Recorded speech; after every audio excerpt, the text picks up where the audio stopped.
There is a specific kind of disrespect that the most capable women in the room experience. And it's not loud, nobody calls you stupid, nobody says you don't belong. It's quieter than that. It's the moment you walk into a room and people's eyes slide right past you. It's the meeting where you say something and nobody reacts, and then a man says the exact same thing 5 minutes later and suddenly is brilliant. It's being called sweetie by someone you're smarter than. It's being told directly or indirectly that the way you show up is a little too much, a little too bright, a little too you. And somewhere along the way, a lot of us made a decision. We toned it down. We made ourselves more palatable for the public. We traded in our personality for professionalism, our color for credibility, our joy for respect. And I'm here to tell you that that was the biggest con they ever sold us, period.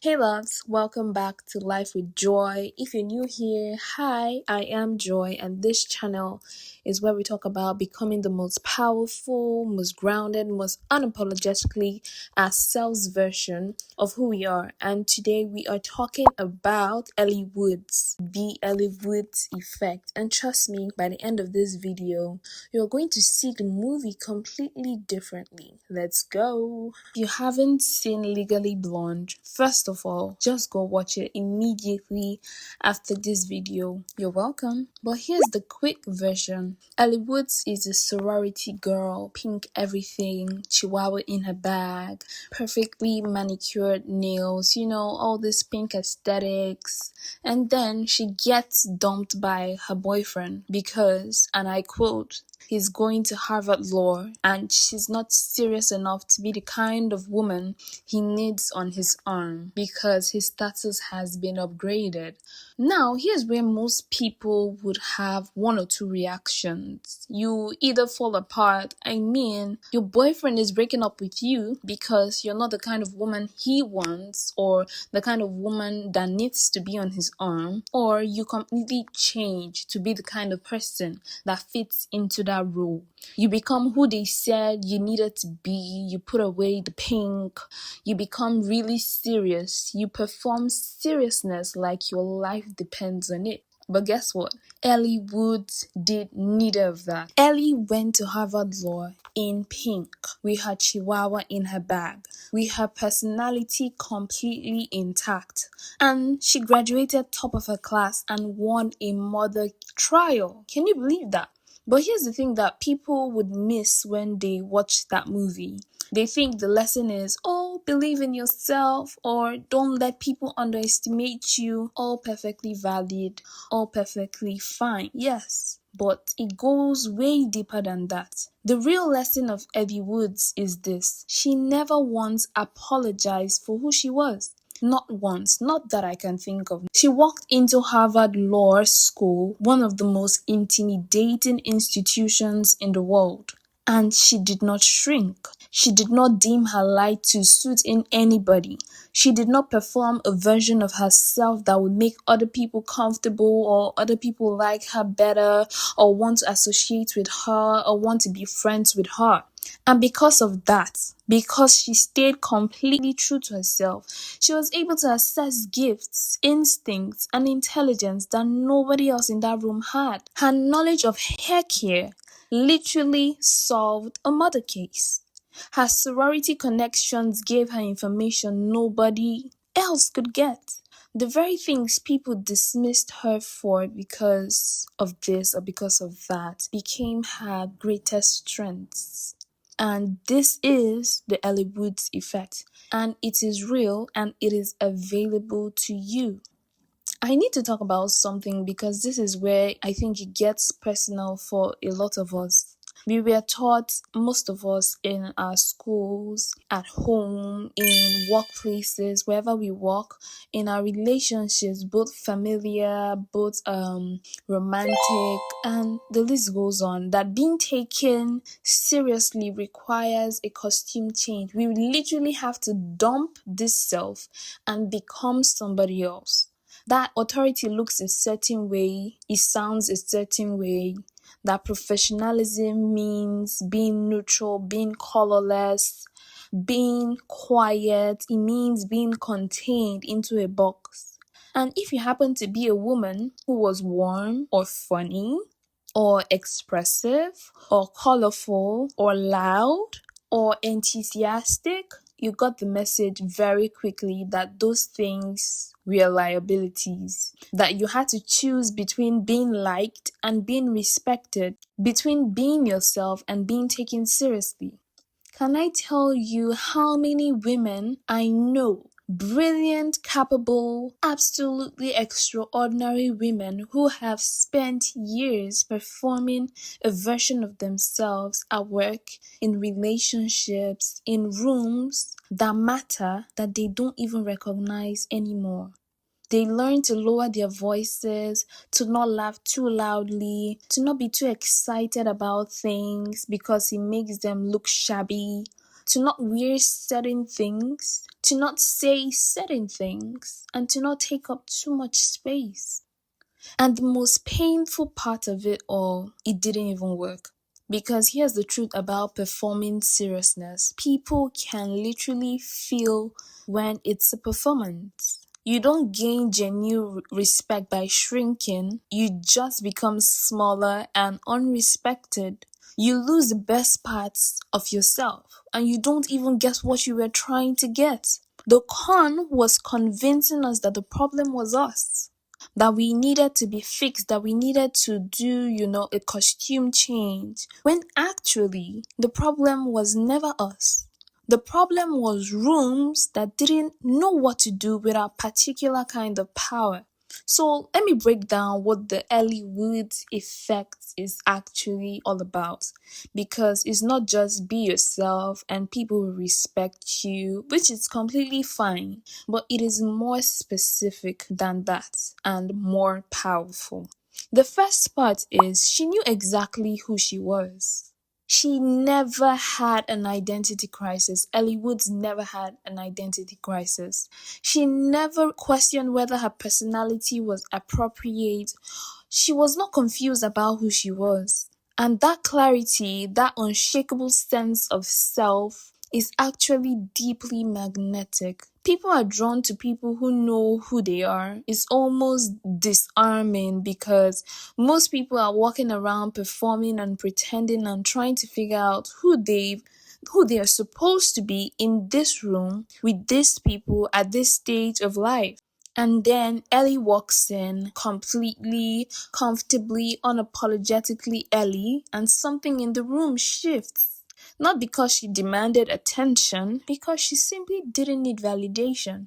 And nothing is more powerful than someone who genuinely doesn't need your approval. The second part, she was actually excellent. This is the part people skip when they talk about this. Elle Woods worked. She worked her ass out. She studied harder than everyone around her. She studied harder than everyone in her class. She prepared more. She showed up. And she did it all without turning herself into a completely different person. This is important because being yourself is not an excuse for being mediocre.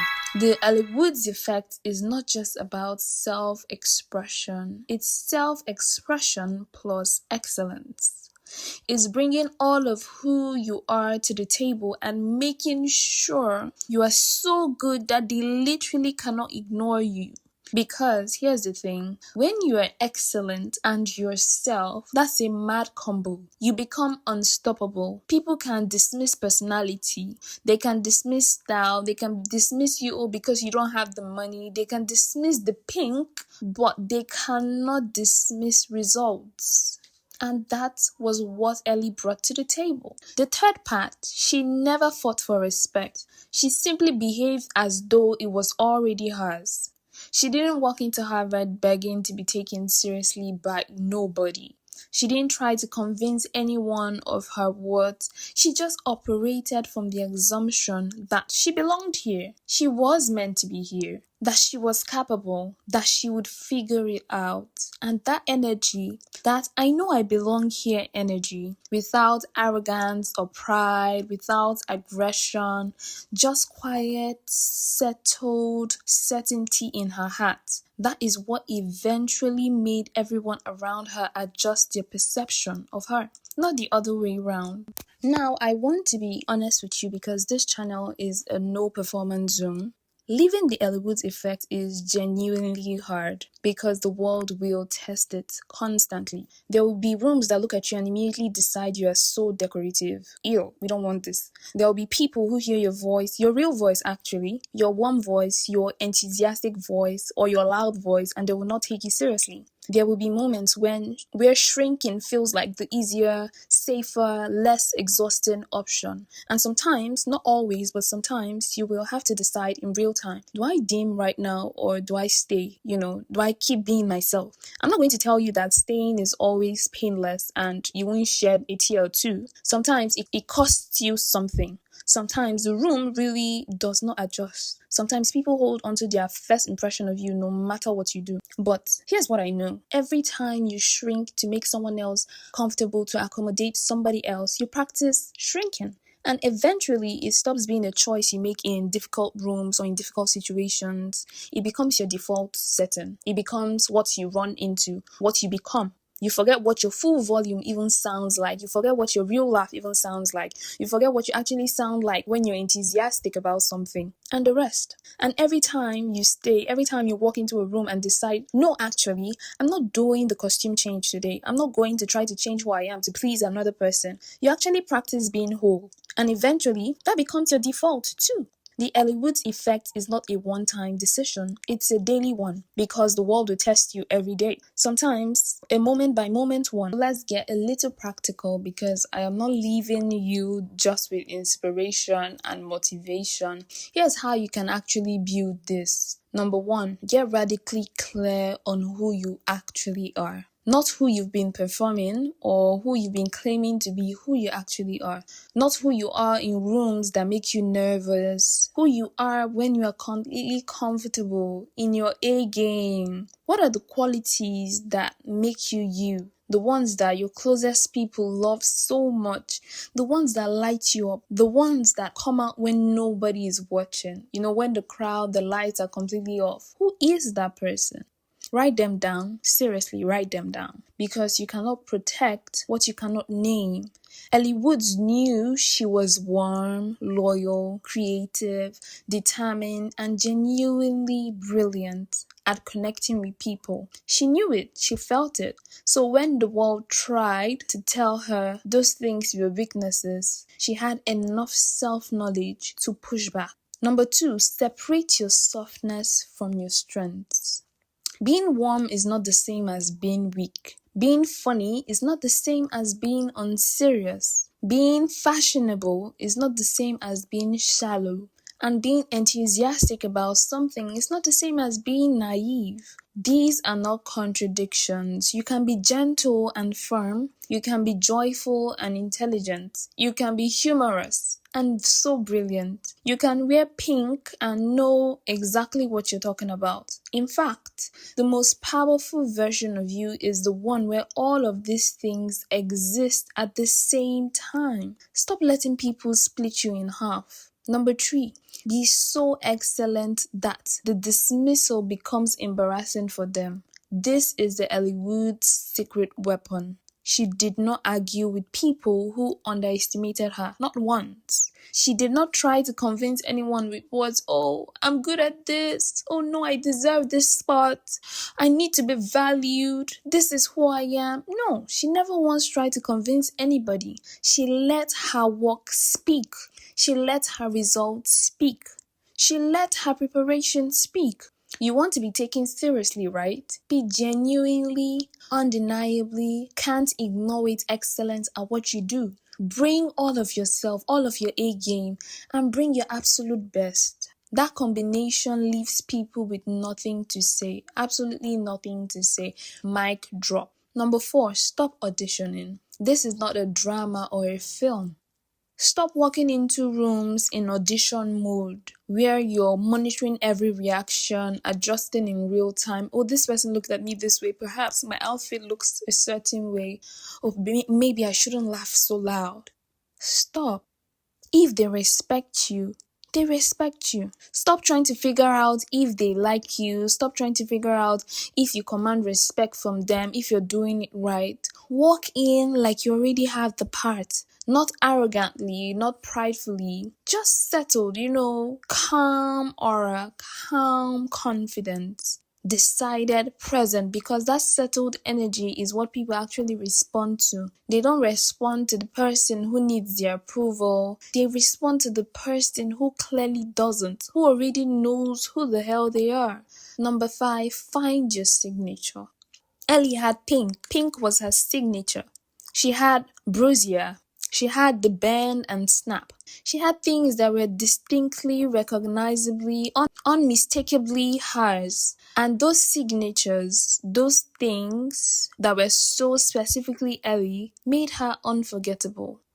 What's yours? What is the thing that is so specifically you that it becomes your trademark?